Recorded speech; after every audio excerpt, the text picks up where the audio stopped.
from the willfully ignorant, the knowledge you won't get none. But don't get it twisted, I too was dumb and then some. Supporting politicians, sit back and then twiddle his thumbs, not understanding that you got so close and Trump. They have no desire to say no.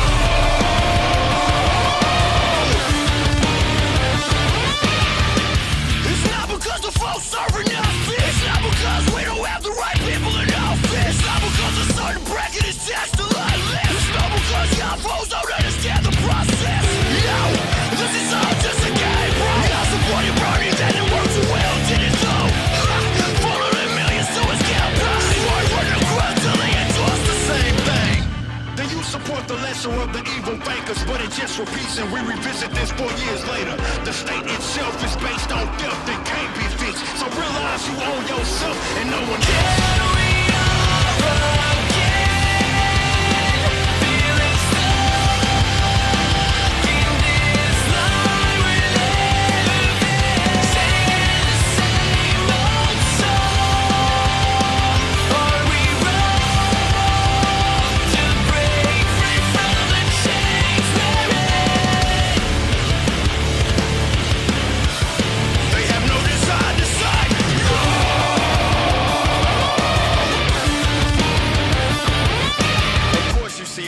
Cordially, not metaphorically. I like to speak informally with honesty, yet horribly. Y'all often like to appeal to all of the authority. I step ahead of y'all, that's the reason I brought my bro with me. Right on the promises of politicians around us, so I knew I better run rolling over myself, no lie, no one knew. When I'm arrested, tell me all of me in the house, and every possible sign that every person is free. There is no else, everyone pursuing non-aggression. Slavery's not the business of ownership, what we lacking. Right above me the course, no matter your rich or poor. Something fishy on the trigger, just have me as it flies.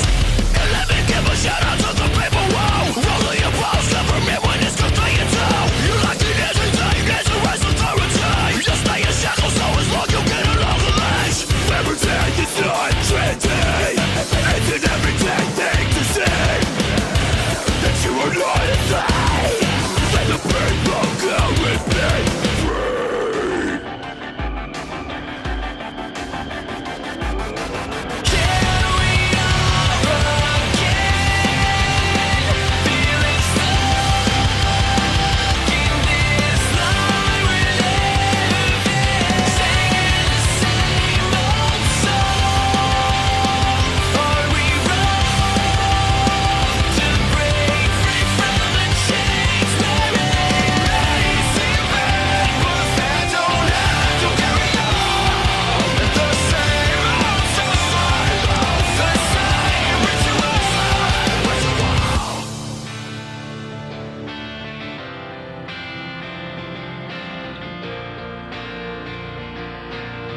Yo, hey, it start making sense when you realize the lies. I hate to say it, but your protesting is ill-advised. You put your life into the hands of a bunch of silly guys. It's a contradiction and freedom has to be legalized.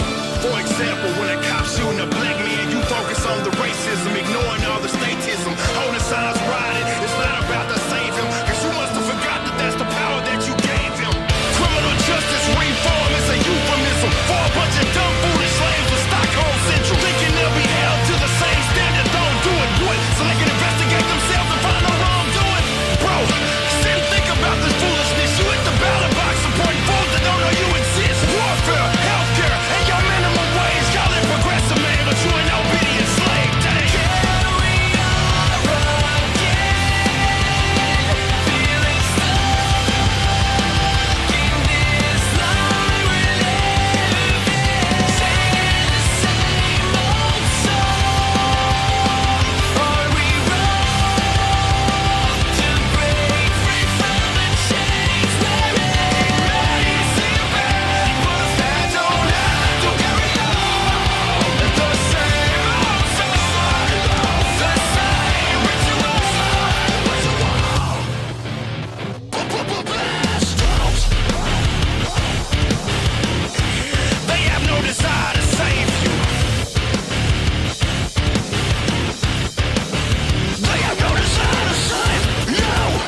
Welcome to Liberty and Shenanigans. Here's your host, the anarchist ginger, Tricia Stewart. Hello. I'm so glad that so many of you have joined. And a lot of people that follow me, or a lot more follow you, have some great questions. So I think we have some decent engagement. I want to say hello and welcome to Mr. Eric July. Hi, how are you?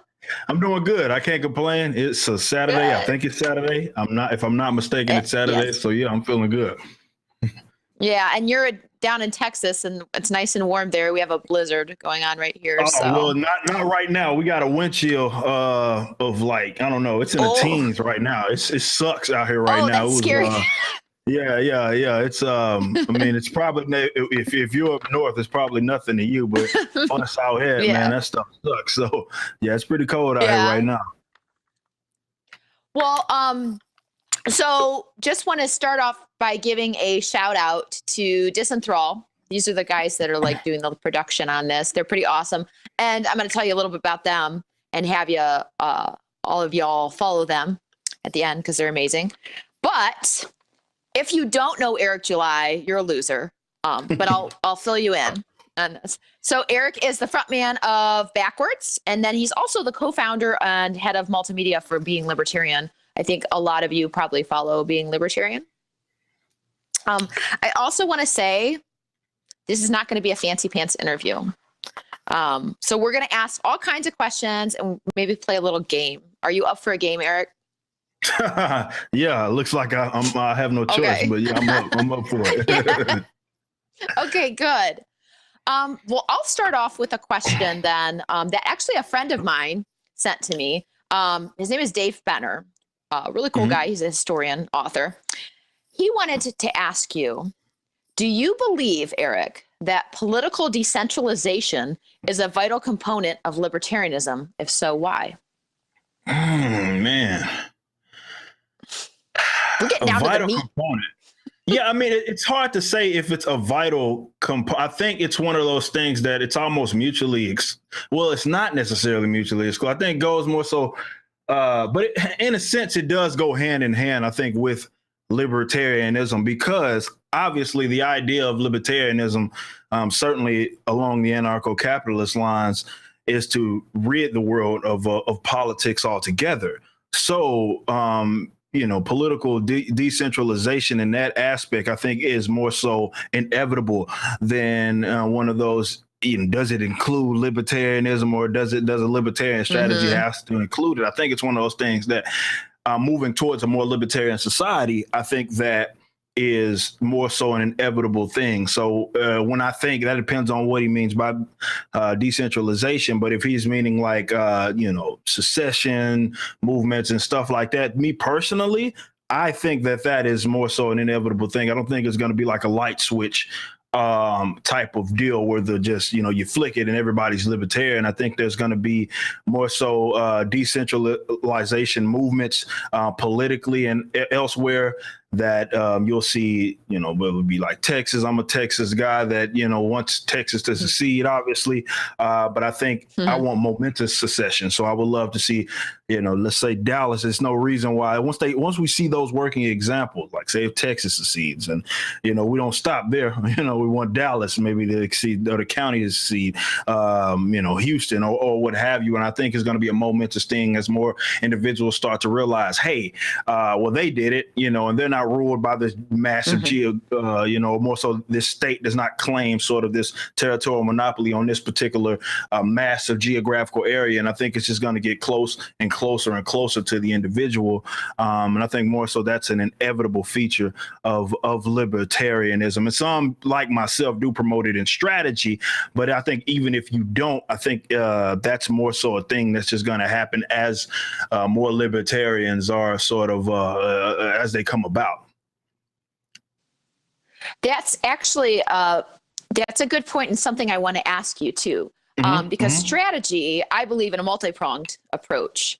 Now, I'll ask a provocative question of you, which I just hosted Larkin and Hody a little bit about.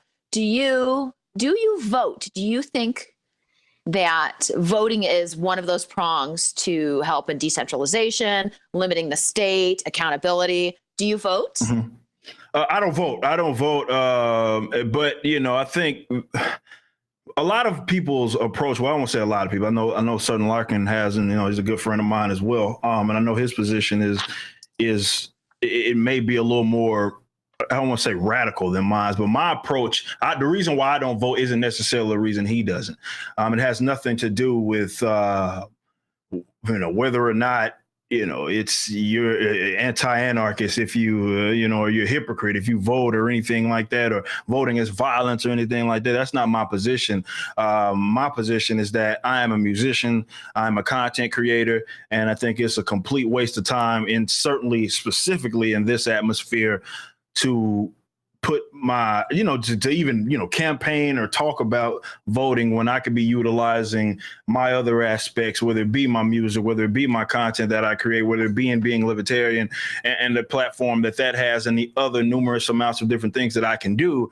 I think that is a more effective strategy. And this is certainly, you know, if you've seen any of my talks publicly, I'm always hammering that home about culture and the importance of that, and utilizing that as the vehicle to bring about change. So I'm not anti-voting. I just don't vote.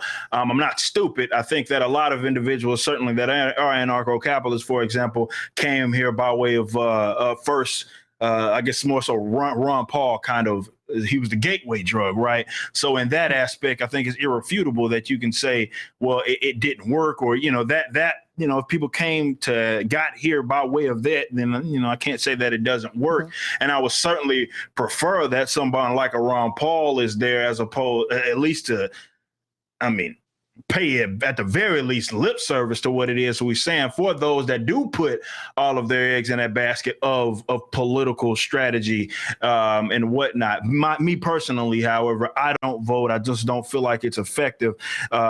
Certainly on my end, it's not just like an anti-voting. You campaign or what? That's why you don't ever see me go on these tirades about, well, voting is stupid or anything like that. Like, that's y'all's business. Me personally, I just won't do it. And I do think that there's a multitude of different ways to bring about libertarianism.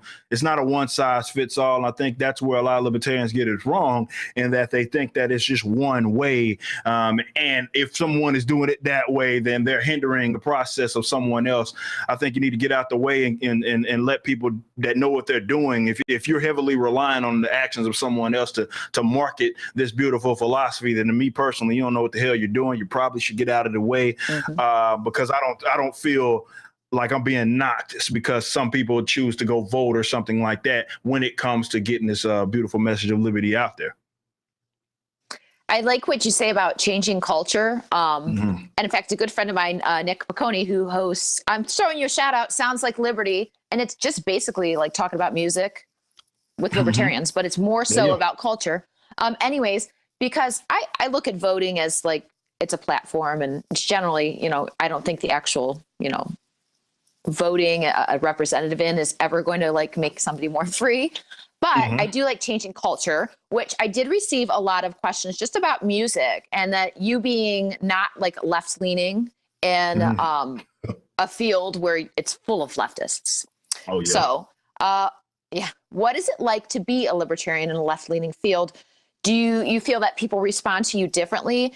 And do you think it maybe affects your downloads or the success of your band? Oh, that's irrefutable. That's not even up for dispute. That's the case, because we made moves BackWordz. That is, we made moves that were just unprecedented at the particular time that we made it in a genre that's so, I want to say almost exclusively. It's either exclusively leftist, or the people that aren't leftists are closeted. I mean, we did do tours and stuff like that. That would have like drummers that would come up to us, man, I love what you guys got to say, but if I said it, man, yada yada yada. So most definitely, you get a target put on your back, right? Because again, you are going against the norm. Certainly in music, certainly in the genres that I particularly perform in, you're going against the norm. You're going against the grain, and they feel you are a threat automatically. Now, in the aspect of, I mean, it goes, I guess there's two different ways to look at this. Do I feel like it knocked our sales? I mean, you can argue, yeah, I would say that there's individuals within I don't think a lot of people understand the politics in music, man. It's a lot of political stuff in it, as in there's different chains of command that you almost have to go through to get where it is that you want to get. This is why what we did was just so out of the norm, because we gained a following, having not being signed, having did a whole self-release, and we did great. I mean, again, we charted. It wasn't just a chart. Like, we didn't chart. I'm talking number 1 alternative new artist, number 2 heat seeker album on billboards. So we got the job done in terms of gaining a following. However, you do get that pushback. I mean, I'm not going to put some of these guys on blast, but there's a big tour that that exists, and we kind of got knocked for it. When it comes to I'm not gonna put them on blast. Like, I know people, but it's a legit thing. Maybe if, as I'm talking about it, the guys that didn't like the hardcore and post-hardcore, middlecore scene might know what tour I'm referencing. But this is a big tour that goes on throughout every year, that obviously a lot of people wanted us on that. Our fans were demanding it, and we were obviously in talks with it, considering who we work with from our agency standpoint, but specifically my position on wanting to defund Planned Parenthood had people that knocked us from that getting on to that tour. So you did, and you got to understand, this is what I mean by the politics of it. I don't give a damn. Like, it is what it is. But the politics of it all is that you have these individuals that let's say labels, so to speak. Of course, their guys get preference over each. Us being unsigned, that people don't like that, right? So it's like we have a big tour that's being put together. They, of course, are going to want that particular band that's under that particular label, because obviously it makes sense. That's their money maker, right? Even though we have obviously more fans, we have more interaction, we have more sales, and all of that than a lot of these bands that go on some of these tours and stuff like that. But yeah, I mean, it comes with the pushback, not just the politics of the band itself, but also with the simple fact that we chose to go the more independent route in the way that we do it. We skipped over a lot of mediums, but you get a target put on your back if you're making any kind of moves and you're a non-leftist, and like these music in general, art in general is heavily dominated by leftists, but I think ours is almost unique. I mean, Bernie Sanders supporters, top to bottom, in the middle, in the more so hardcore, metalcore, that sort of realm, right? And yeah, I mean, you get a target put on your back, and it comes with the territory. But I think we have enough loyal fans that it got to a point to where they really couldn't deny us. You know what I mean? Like, it's like the numbers don't lie, the sales don't lie. And thankfully, in the age of social media, you don't necessarily have to go to those conventional routes that you once maybe had to. Even 5-10 years ago, we're able to utilize these different platforms to get our music out there to people that obviously want to hear that. And also with that, and this is the last thing I'll say about this particular point, but I think it worked to our benefit that we actually were libertarians and were anarchists, because it was a market in the market that we just grabbed just by merely existing and being able to be solid musicians, right? Because that didn't exist. So people saw us as more so like a breath of fresh air. And they were like, oh man, I love this metalcore. I love this. I love hardcore music. I love these rap elements. But every band or every artist that I listen to is a complete leftist. You guys actually back the philosophy that I back. So it was refreshing for a lot of people. So I think in that aspect, it certainly worked to our advantage. Yeah, I think that's awesome. And I know you made a couple points about it's a different era. So we have like SoundCloud and iTunes, and then you can reach people through social media, which I think across the board with alternative media, with culture, artists, like that's the way to go. It is pretty scary that a lot of these platforms are getting censored. Yeah, they're in bed with the certainly making government. it interesting. That's making it. But That's as a making it interesting. libertarian, you got to find a way around that. We're good at that. Absolutely.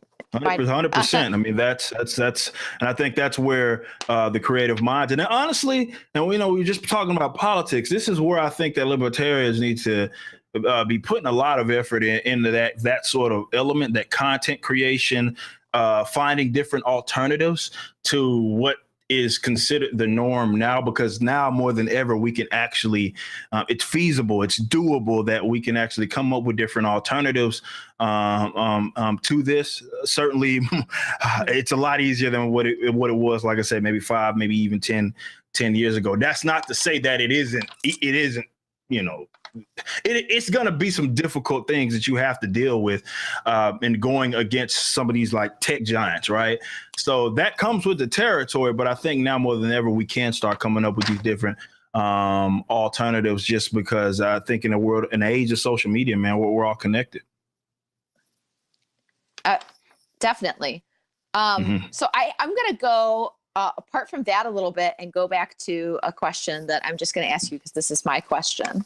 Because you're the all-time cool libertarian guy that everybody messages like, oh my God, he's so cool. He's my hero. Got lots of fanboys out there, Eric. So here's a question that's going to out you. We're going to out you right now. Yeah, let's do it. Let's do it. Please name what, either like it could be the album or just a song. Please name one song or album that you would be ashamed to admit that you really like. Oh man, that's tough, man. I mean, I love I don't have anything that I'm necessarily ashamed in regards to. I wear it on my sleeve what I like, and if you ain't with it, you just ain't with it. But I'm a huge pop punk guy. And I think that throws a lot of people off. So when I say pop punk, I'm talking like the Sum 41s of the world. Like Sum 41 is my favorite band of all time, not even close. And when I tell people that, they're like, whoa, wait a minute. I'm from Dallas. I love my Panteras. And I come from a background of hip hop, R&B, blues, and I have all of these different aspects that I even try to attack from a musicianship standpoint. However, my favorite band is Sum 41. So anything that they've ever dropped, definitely early on. I mean, I soaked all of that, and I think when I tell people that, I would say that throws them off. I'm not ashamed. Every time somebody asks me, "Hey, man, who's your favorite band?" I say Sum 41. It is what it is. But I think that a lot of people are thrown off by that. Somebody thinks that you're a huge Katy Perry fan, so we're just going to throw that right out the window. That's actually my friend Jason. Yeah, but that ain't my style. Like I say that much. That if you like her, that's y'all's business. But that ain't really what I get down with at all. Okay, all right. So, but you are who you are, and you're proud of that fact. For sure. Good question, Jason. Gotta be. All right. Here's another. Somebody from the live feed asked, "What do you think of the yellow vest movement?" And I'm not the most educated on what's going out there with it. I will say that I do. You got to be careful with certain stuff. I think it's a little more complicated than we like to believe. I think as a libertarian, it gets our rocks off, and that's a funky way to say it, but that's the only way I can really describe it. When we see big movements of people in opposition to the government, right? Now, I think you got to be careful with that, because a lot of these are still like super status movements. They just oppose the current power structure. So depending on who you are, where you're at in the lines of libertarianism, where you're at with strategy, you can get something out of that. I do think that it's certainly, if we're going to compare, it's always compared to what I say. So if we're comparing them in opposition to the government, as opposed to in opposition to a big government, as opposed to them in full support to that big government, yes, I would prefer that they be in opposition to it. However, you got to be careful. I'm not really sure with where those guys at in terms of philosophy or ideology or anything like that.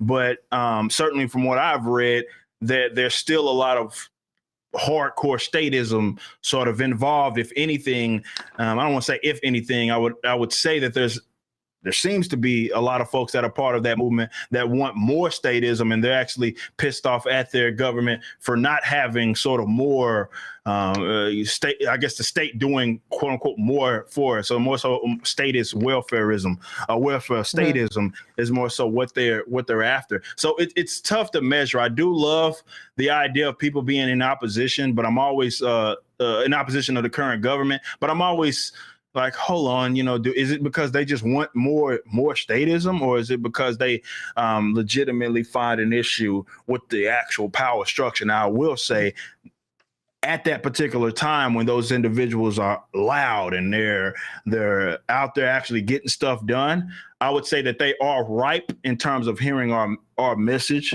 particularly at that point in time. So I think they're like sponges they're at least entertaining the idea of something different from what it is. And I think that's when we should come in and be like, all right, well, granted, you're in opposition to this right now. Let's discuss it. This is why I think that, libertarianism should be more so the philosophy that you tend to adopt as opposed to more statism, because, reason. So you got to be careful. But I do think that those individuals are very ripe when it comes to hearing our message, or more so soaking it in. I think now more than ever at that point in time, when you have like yellow vest movements and you have these movements, secessionist movements and movements of people that are like, look, something's wrong with that, and I don't want no part of it anymore. So I think at that point in time, they're ripe to really hear our message. Yes, and we have the moral high ground because it's the best message in ways. So I like that. So it's absolutely basically they've identified the problem. They just don't have the solutions, and we do. Yep. Bingo. Okay. Oh, so you know what we're gonna do right now? Yeah. I'm getting there's some funny comments, some profanity. Okay, Eric, you said you were gonna play a game. All right. What are we doing here? So I'll just do a couple of these. All right. So have you ever played like Pick Your Poison, Cards Against Humanity? I have not. I know the game. I've never personally played it. You have to give an answer. You can't say you wouldn't make the choice. Okay. So what I do is I pick two cards. One is we're going to learn about a little bit about you, a little about who Eric July is. Right. Sweet. All right. Sweet. Okay. So I'll give you a choice between two things, and these are randomly pulled. It's called Pick Your Poison, and you're going to have to tell me which one you would pick. Sweet. They're very silly. Yeah. Oh God, that's horrible. All right. Would you rather pick your poison on this? Spend every day working at Walmart on Black Friday, or become mute every afternoon from 2 to 5? Oh man. 2 to 5 in the afternoon. Yeah. Dang, you can pick that's that tough, one, man. I think I have to. I think I have to. I think just because I can weasel my way around those blocks. Walmart on a Black Friday. I don't think I got the temper for that, man. And I'm good with my temper. Don't get it wrong, but that's to do it repeatedly. Nah, man. Like I think at some point in time, I need to be there, man. So I would have to. That would suck, Definitely considering that that's a big part of who I am. You know what I mean? Like talking and that's ooh. But yeah, that's what I have to go with. I have to go with that. I'd probably pick the same thing, and I probably talk more than anybody ever should. All right, here's your next one. Your next one. This is very interesting. Would you rather have every text you receive immediately read aloud by your phone, or get an unstoppable nosebleed whenever you get on an airplane? Dang, that's tough. Because the nosebleed that's I don't know, man. You know what? I can handle the nosebleed. I would say take the nosebleed. I would take no, because I get some texts. What you getting on your phone? My damn number. I get like too many people have my number, and I get random texts from people that shouldn't even be texting my damn phone. So that would suck to have some of those read out of people just sending me crazy stuff, and definitely like group chats and stuff like that. Some of the foul stuff that we get to saying. I don't know if that would be good for business, man. So I'm gonna take the nosebleed, man. Right. Well, we all just found out that Eric July has a really foul mouth and he texts really foul things. No, I told the Disenthrall guys that I try to keep it clean. I have a problem with swearing, and this will be on YouTube and stuff. So it's a damn shame. Most definitely. All right, I'm gonna give you another one. Yeah. I thought I picked out all the other inappropriate things. This is good. Okay, Eric. Would you rather have nothing you say be taken seriously, or take 6 untrained dogs with you everywhere you go? Dang. That's...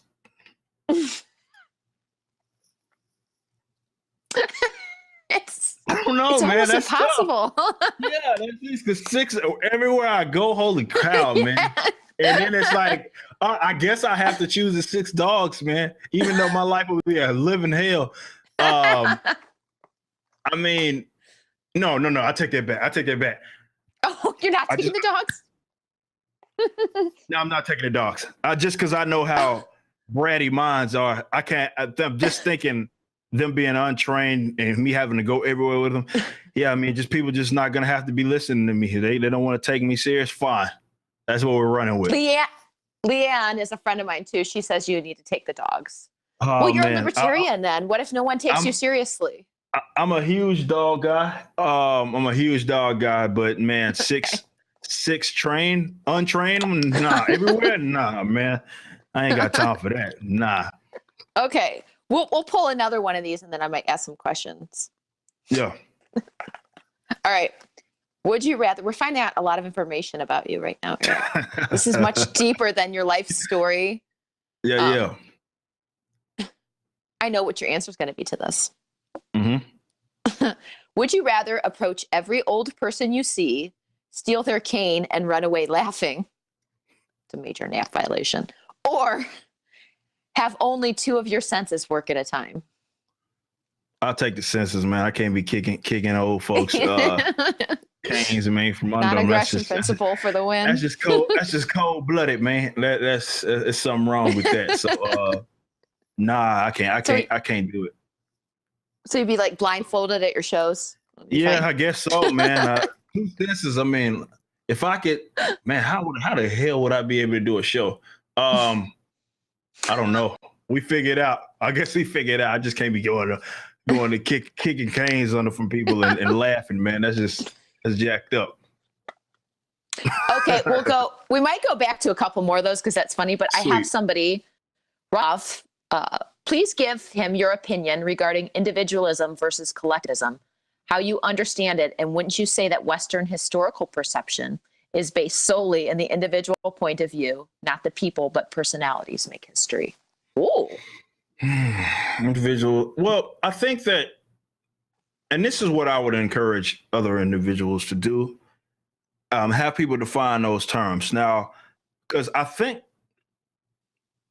where people get off, because obviously libertarianism and anarcho-capitalism, we think of that more individualist philosophy, and it is, right? It's you talk about the concept of non-aggression, of self-ownership, and it's all but it's not hyper individualism in the sense of, because I think a lot of I see this critical error, and this is why I think a lot of libertarians are so scared to bring up culture and utilize it, because they are so on this hyper individualistic, like none of that stuff matters, culture doesn't matter, like all of that sort of stuff.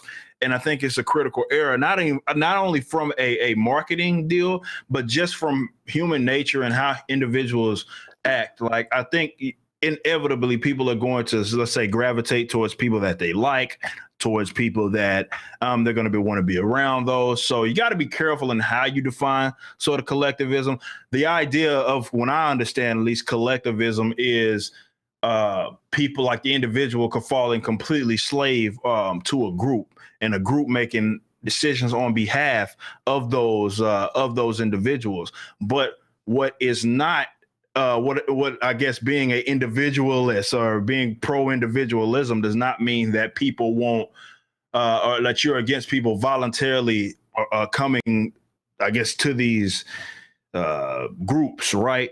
So be careful, you know what I mean, in that. So obviously we're individualists. Obviously we are pro-individualism, but we're not anti-people volunteer. It's all about if they voluntarily arrived. And of course we don't want, because that's all statism is politics in this day and age is a bunch of people going around making decisions on behalf of the individual and the individual having no formal way to really opt out from that. So of course we want individuals to take ownership of themselves and be able to exert that and act upon that. And in some cases, hell, in a lot of cases, people are going to gravitate towards these different sort of groups that they want to be a part of, and they'll be voluntarily arrived. If the state was abolished today, that same thing is going to exist. If it was a completely anarcho-capitalist society, that sort of idea is still going to exist. Very good answer. I quite agree. I'm going to go to, oh, look, we're getting a lot more people joining. Here's one from a friend, and it's about music. Okay. Is there an emotional difference for you between rap and rock performance? Absolutely. Oh man, like straight up, expound. Straight up, like there's a complete difference. I mean, my whole mindset has changed when I do those different shows. And I've had the luxury in the last 2, 3, 4, 5 years. I mean, I've always performed rap. I started performing rock more so when I was starting at about 18. So I performed rap more, and I was in the choir and, in church and I've always been singy, but certainly rap v rock, it's a completely different mindset in terms of how I approach. There's a lot of similarities, don't get me wrong, but it's a completely different mindset, not only in how I perform it, how I write it, how and there's some similar. I'm talking about. I'm like, well, there's a lot of similarities too, but it's different. It's different. The culture is different. How you approach it is different. How you write it is a little different, depending on what part of the rock stuff that you're doing. So most definitely, from a performance standpoint, it's just different. I mean, if you've seen a BackWordz show, man, we get nuts. And if you've seen someone like which I don't do a whole lot of those gigs anymore, but I've done straight rap gigs over the last couple of years. They're rare, but I have done them, and it's just a completely different sort of feel about it than when I'm performing with like BackWordz or something like that, because we're rowdy and my rap stuff isn't really like that. So it's different. It's certainly different. It's a noticeable difference as well. Okay, then I'll ask you this question on the tail of that. Who are your top 5 favorite rappers? And I know that you've had a few social media run-ins with some, which if you want to care to expound on that. Oh man, I'm it's whatever y'all want to chat about. But top 5 favorite. Okay. Now let me say this. And I'm glad you asked me that, because I would love to like to have this on video. For guys that grew up on this rap stuff, there's a complete difference between who your favorite is versus who is the better rapper, right? And I think that a lot of non-hip hop heads conflate the two. So they think that, well, their best rappers are their favorite rappers are the best rappers. That's not how it works. Rapping does have an actual skill-based element to it, contrary to a lot of people's beliefs. Like, it is an actual skill, and it's always been that since Cool Herc. I mean, it's been that element to hip hop, and certainly rapping. That portion is a skill based. Not everybody can do it and be good at it, right? So my best does not mimic my favorite rappers. Let me get that out the way. Totally. Now, my favorite rappers, let's say 5. Number 1, Chamillionaire. Is my favorite rapper. Should make sense considering I'm from Texas. But he was introducing certain elements of rap stuff that I just thought was really cool. He was doing a lot of singing and stuff like that alongside of it. And I just thought that it was very cool. And I was right for that kind of music, me being in Texas. And he was like coming up with Paul Wall and all those guys out of where I'm from. So Chamillionaire is number one. Then I'm going with Lauryn Hill. Then I'm going with Nas. Then I'm going with Elzhi. Probably no. Let's go Royce da 5'9". Royce da 5'9". And then I'm going to Elzhi from Slum Village. That's my top 5 favorite. Not necessarily not the best, but favorite rappers. Right. Well, no, I think that's a good point too, because if you gain an emotional connection to somebody, that doesn't mean that they're the most superior in their field. It just means they connected with you. Absolutely, yeah. And that's what music is about. We got a lot of neckbeard questions, Eric. But cool. That works for me. Okay. What does Eric think about counter economics? Does he think it's an effective way to combat state power? So I think I'm not sure if they're talking about. Yeah. I know Bitcoin is a small little window into one way we can get away from that right now. I think that it is an element. I don't think it's the only. And I think a lot of this is where I would disagree with some individuals that think like, all right, well, you have to go out, this particular route in order to combat state power. But I most definitely think it is an effective way. Certainly in the digital age and all of that, I think it's an absolutely effective way to combat the state. I think that's sort of irrefutable. Certainly when it comes to not feeding the war machine that it is, I think the counter economic approach is certainly effective. I don't think it's the only way. And I would argue against people that think that, well, you have to go this route in order to be effective to limiting or getting rid of state power. But most definitely, I think that it is effective way. And I think every libertarian should at least consider it when they can, if they can, more so. I wouldn't say you should inconvenience yourself to the point to where you just can't exist, or you get yourself killed or in a jail cell that you're going to be of no use when you're doing that.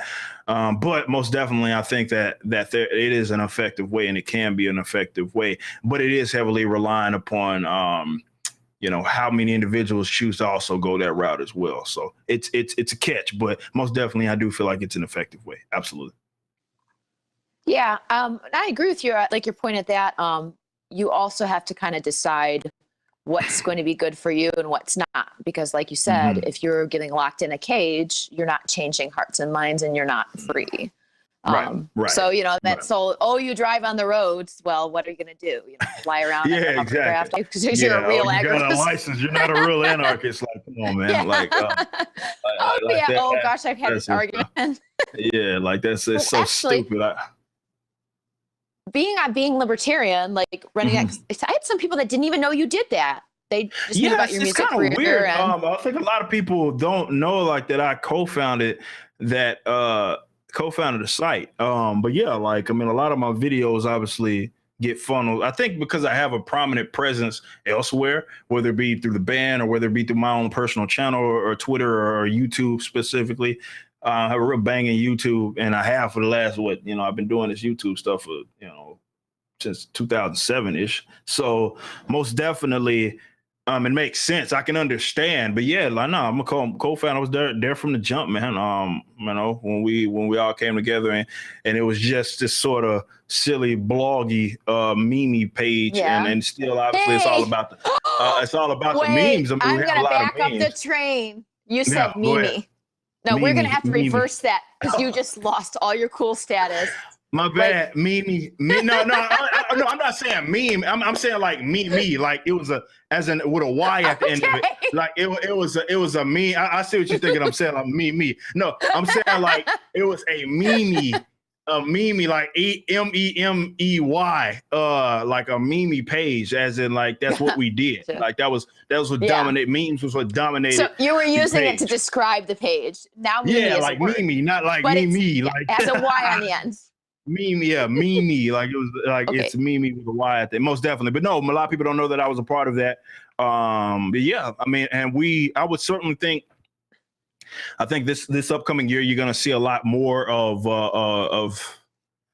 me being. I don't want to say me being. I've always been affiliated with. It's not a secret. I've been posting videos on it all the time, and I do a lot of background stuff with it. But I think now. We have a lot of good stuff coming up this upcoming year with specifically the department that I deal with is multimedia, so the video and stuff like that, which you will see a lot of me. It's just right now, and definitely the past year, like it was a whole lot of craziness going on. So I kind of had to dedicate certain blocks of my time towards certain things.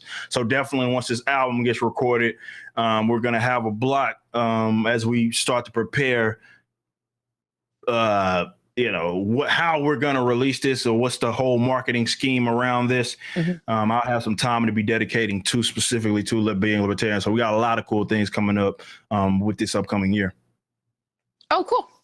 Yeah. And I think probably most people on here follow it just to know you're on it. And I'm going to just follow up that probably one of the most important questions I'm ever going to ask you, Eric. Okay. Sweet. It's very serious. Okay. How do you pronounce the nickname for a graphic interface? Oh, GIF. Oh, it's not GIF. Anybody says GIF, man, I don't know, man. Like, you're doing it wrong. You're objectively wrong if you say GIF. Sounds stupid every time I say it. But nah, man, it's GIF, man. Like, for sure. It's not a GIF. Okay. All right.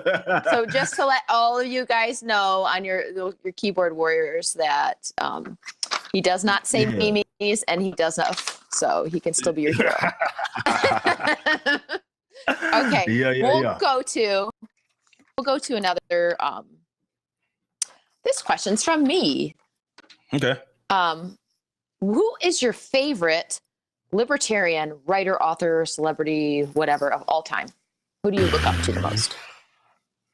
Oh, libertarian. It's got to be Walter Williams. Dr. Walter Williams. Oh, I love Walter Williams. It has to be Dr. Walter Williams.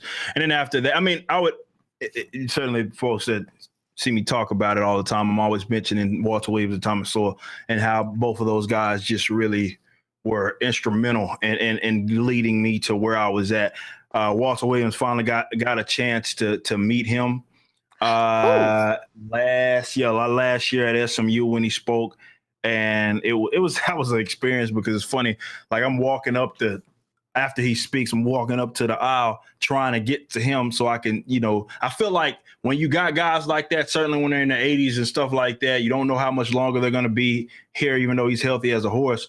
I think that if they've done something to influence you positively, I think you should tell them. You should let them know that it wasn't in vain. Certainly, if it was to the extent that he had on me, that influence. So I'm walking up to the aisle, man, to try to meet the guy.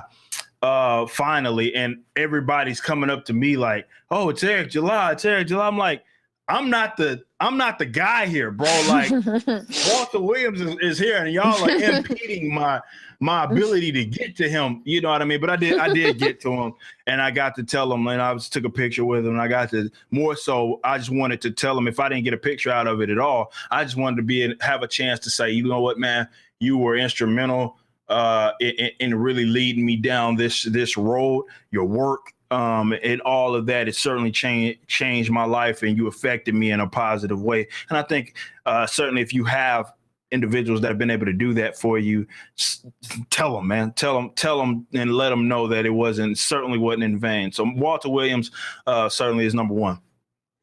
Oh, that's awesome. I'm a big fan of his. And I like awesome. That too, because a lot of people that maybe go against the grain and do all that hard work, you think that they would know the difference that they've made in people's lives, but a personal story and going up and telling somebody, they might not ever hear that maybe once every, and there's plenty of haters out there.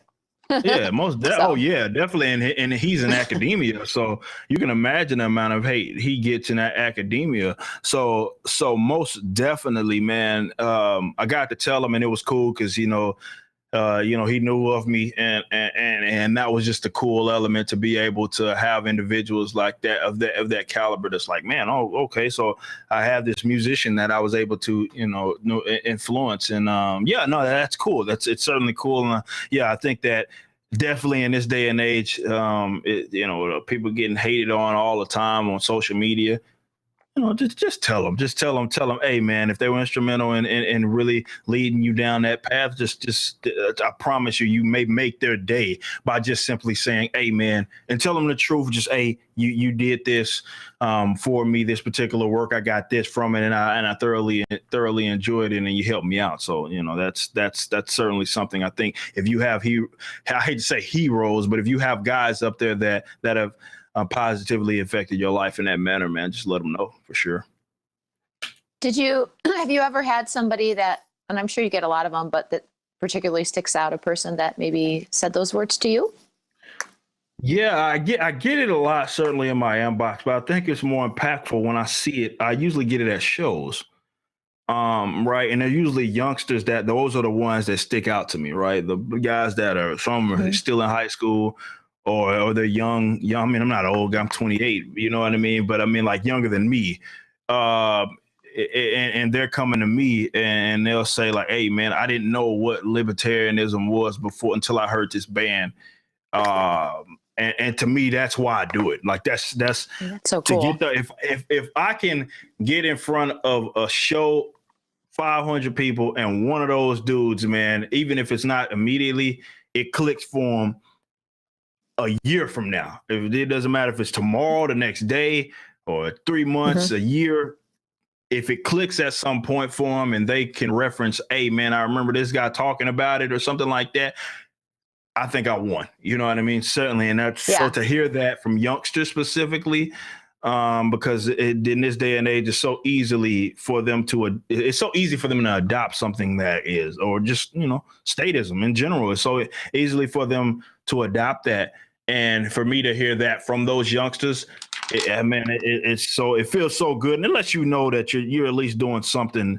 You're doing something right. You know what I mean? If you're able to affect it among all the haters or anything. I mean, I'm one of those. I'm a strong, will guy. I don't get haters and stuff. Definitely, if you follow me on social media, I'm always turning the haters on themselves. So it's like that ain't nothing to me. So I'm not saying that I need them to validate anything, but what I'm saying is they certainly let me know that it was effective, and that's certainly why I do it. That is my goal, to positively be able to change these folks' lives by using the medium that I know they're familiar with in music or the content that I create. You see all this comic stuff, and if you watch my YouTube, it's really heavy on the comic stuff these days. And I've had a lot of people that, hey, we connected. That was our connection, being in love for comic, and then one thing led to another, and they started adopting libertarianism. So if I can utilize whatever kind of content I create, certainly in music, certainly in shows, and I feel like I won. But it always sticks out to me when it's these young guys, and it seems to be every other show that we would do on our tours.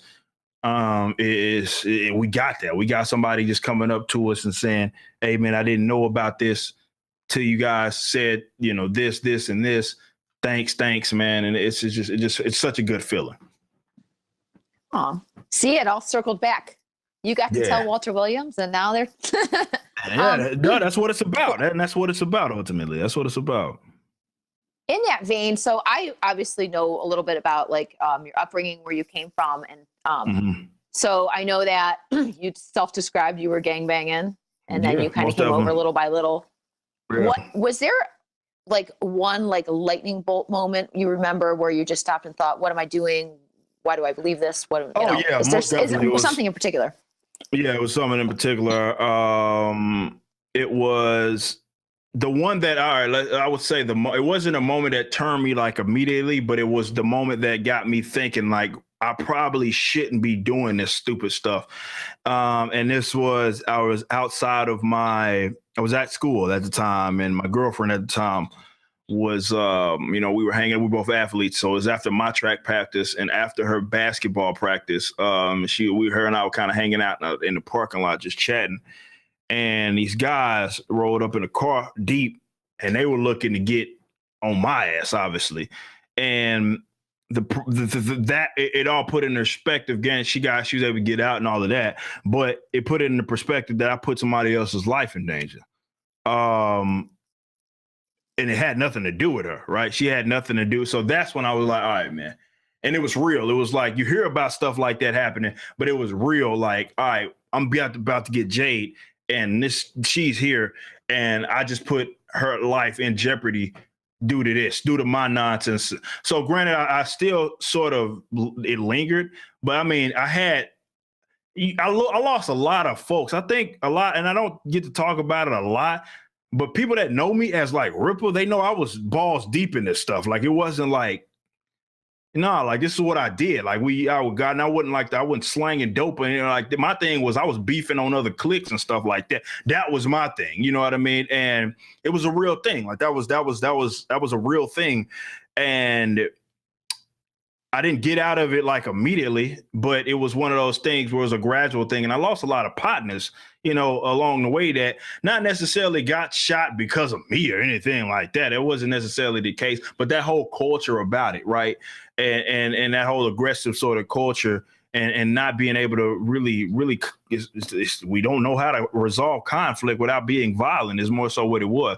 And I lost a lot of little homies, along the way, still homies that I used to bang with right now. It seemed like every other I just had a partner that was in jail, I used to roll with, who, hell, that was like 2 weeks ago. And he passed because he got in a fight in jail, and, he hit his head on the floor, and now he's dead, and it's messed up because his brother also got killed. You know what I mean? His younger brother. So it's like, what what is this? So, you're losing partners along the way, and eventually, I remember one of my little homies, she was like sister to me, got popped outside of this party when I had to been 19, 20 maybe, and she got caught in a crossfire. Dudes hanging out the window with a friggin' AK, busting at where it's outside this party, busting at the party. She ain't got nothing to do with it, man. She's on a little medium or whatever. She ain't got nothing to do with none of this,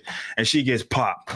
You know what I mean? In the crossfire, and just because he's shooting a gun willy-nilly, and it wasn't like me or my clique that he was beefing on. It was some other motherfuckers, excuse my language, other people that was in the vicinity. So that stuff is real, man. And you losing people along the way. And I'm, certainly when I realized how real it was that I could be putting other people that have nothing to do with this or telling me to get out of this stop with this nonsense, and you putting them in danger. It was like at some point in time, man. And it was, fortunately for me, it was, understanding economics, and that led me down that rabbit hole. But most definitely, man, it putting people in danger. And that one chick, that was my lady at the time, putting her in great danger, man. It was like, all right, it started to click, man. It certainly started to click. Definitely. I heard you, I can't remember what interview it was one time, but you were talking about how there's so many problems in, gangbanging and this culture where people are hungry for a solution, and the government offers the exact opposite. And perpetual, so man. What are your thoughts? Yeah. So what are your thoughts on, like, you were talking about being individually responsible, but at the same time, the government still holds responsibility for literally locking people up for plants. It's like, do you have a lot of conversations with people about that?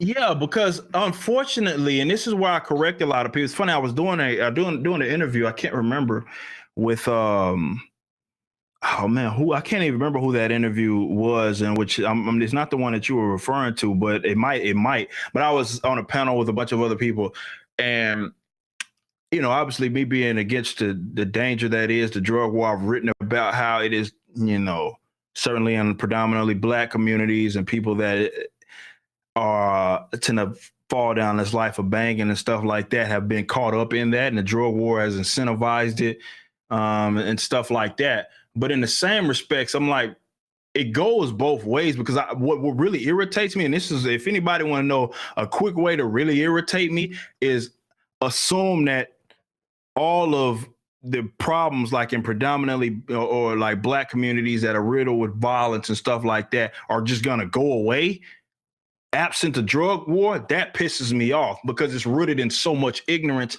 and it doesn't play, it robs people of their agency. There's a lot of stupid stuff being done that people need to be held accountable for. Stuff like the stuff that I was doing. You know, people are terrorizing their own communities, you know what I mean? And they need to be like, they're individuals and they're responsible for that. Yes, the law boys and then the drug war and locking, like all of that is a real thing, but it's not one of those things where you get rid of that, all the issues just, they go, no, it's not how it works. There's a lot of problems there. Now, you know, you see me from a social standpoint, you see me talk about a lot of that stuff, and I talk about all these babies being born out of out of wedlock, and fathers not being around that are absolutely out of jail, you know what I mean, and not taking care of their kids, whether it be with you know, and all these babies being born out of wedlock, being born to single mothers, and these men not being able to become men because they don't have one to even show them the ropes or anything like that. Like, that's a real cultural problem that is there. And the welfare statism is also responsible for a lot of this nonsense. So you have the drug war, you have welfare statism, and you have just generally in people that do ignorant stuff, and then will in turn try to place the blame and sing. That's why a lot of that stuff is so attractive, like the war on drugs, because it completely rids anybody of any responsibility. So they can just say, well, the cops are doing this. Yeah, they're doing stupid stuff, and it needs to stop. And a lot of people's lives are being ruined because they're being locked up for nonviolent crimes. Absolutely, 100%. But in the same respect, that ain't everybody. You know what I mean? And there's other things that are being done within these communities that individuals need to be held responsible for. So that's a quick way to anger the hell out of me, is to act like, because it shows that you ain't here. You know what I mean? And you're really just perpetuating the same nonsense that a lot of these leftists do, in which they really prey on these guys, or prey more so on their emotions, and they get boosted up in the power by, all right, well, we'll save you, right? There's nothing you can do. It's everything that the government's doing.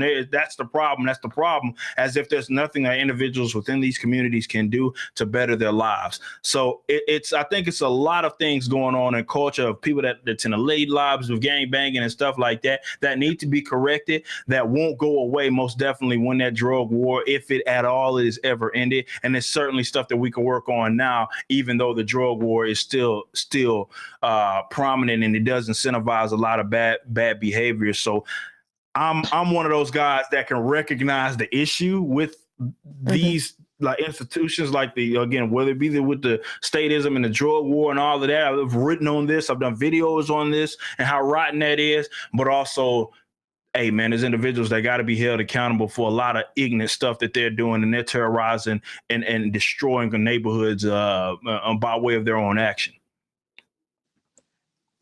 That's an awesome point. I think a lot of people confuse like individual liberty and individualism and non-aggression principle with some kind of perfection. Like all of a sudden you're going to get rid of the state and everybody's going to be wonderful and everybody's going to live in peace and harmony. People suck sometimes. But you're so right about that, because there's so many libertarians that are like that are like, yeah, well, you know, it's like all the problem state is the I mean, like, we get it, you know what I mean? But realistically speaking, like a lot of stuff, if you ended it right now, it's a lot of problems that exist that ain't going, you know, it's not because that's what that actually does, and why I don't encourage people to act, even operate on that sort of basis, is it encourages this idea that libertarianism is utopianism, which is not, but that's certainly the argument that these other folks that argue against libertarian, that's what they describe it as. And we're actually incentivizing them to describe it as such when we act as if, all right, well, Nat, we're done. If we just get rid of the state, everybody's going to be in harmony and peace, and we're going to sing Kumbaya. Nah, bro, that's not how it works. Yeah, the NAP has become the libertarian constitution. so to speak. Yeah, right. I always, like, I laugh because I used to praise it as a neocon, the Constitution, it's sacred and this and that. And then the non-aggression principle is a great principle, but it's not sacred and it does nothing. It's just an idea, a good idea. Yeah. So it's backs to philosophy, but it's like that doesn't mean that other problems won't arise.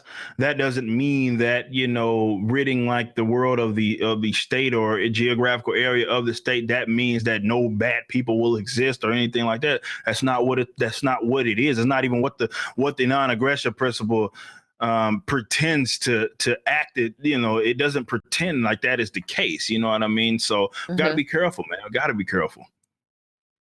So were you like a big L libertarian and then went over to an anarchist, or would you just describe yourself as somebody that had been seeking? Like, how many years have you been a voluntarist?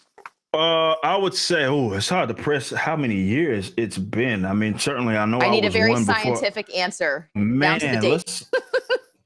Well, man, that's tough. I would say, obviously, it was the rabbit hole, and that happened like probably 2009 is when everything started. All right, well, wait a minute, something's going on right now. You know what I mean? And I would say I went by 2012, I was full blown. All right, this is. But my strategy would change, right? My strategy is what changed, even though I'd adopted this, because I was still at 2012, like invested in politics, for example. Like I was a Gary Johnson guy, you know what I mean? So I was still like there, but strategy wise, things changed as the years progressed. So even though I was adopting libertarianism, like being, I guess, in doing this how I'm doing it right now in strategy, certainly it took some, trial and error.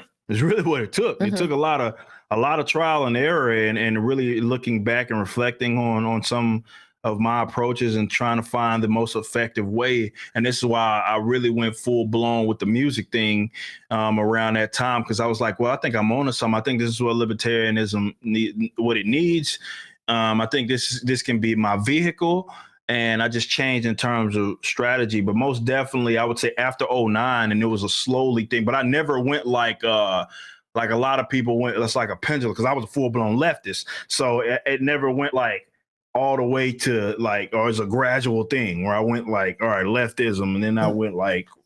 It wasn't really like that. It was like it clicked, and then when it clicked, and then strategy wise was what ended up changing. And hell, my strategy might be different 3 years from now, depending, on what I find to be most effective. But strategy wise is what I would say changed over the years more than anything. Yeah, and so you're doing that through culture and music now too. Bingo. So. What do you have coming up next? What do you want to plug? What do you want to tell people about? I know you're going to record something. Yep, we got an album coming up. I'm not going to say when it's dropping. I will say that we have been recording it for the month. New BackWordz album, second album, sophomore album. I know a lot of people have been asking about it. A lot of people have been waiting for it, saying, hey, I man, had a lot of questions for that. When are we going to get some new music? We are entering the booth. We're already in the booth. They are already there. I'm going to be spending the next 2 weeks laying down the vocals for it. So we don't have a release date or anything like that, but that's what's up for me. I have a bunch of speaking gigs that I'm doing throughout the months as well. And I've mentioned what I'm doing with being libertarian, but also a lot of stuff with comics, man. I've been like, and I love social media and how it's allowed me to connect with people and really show my interests.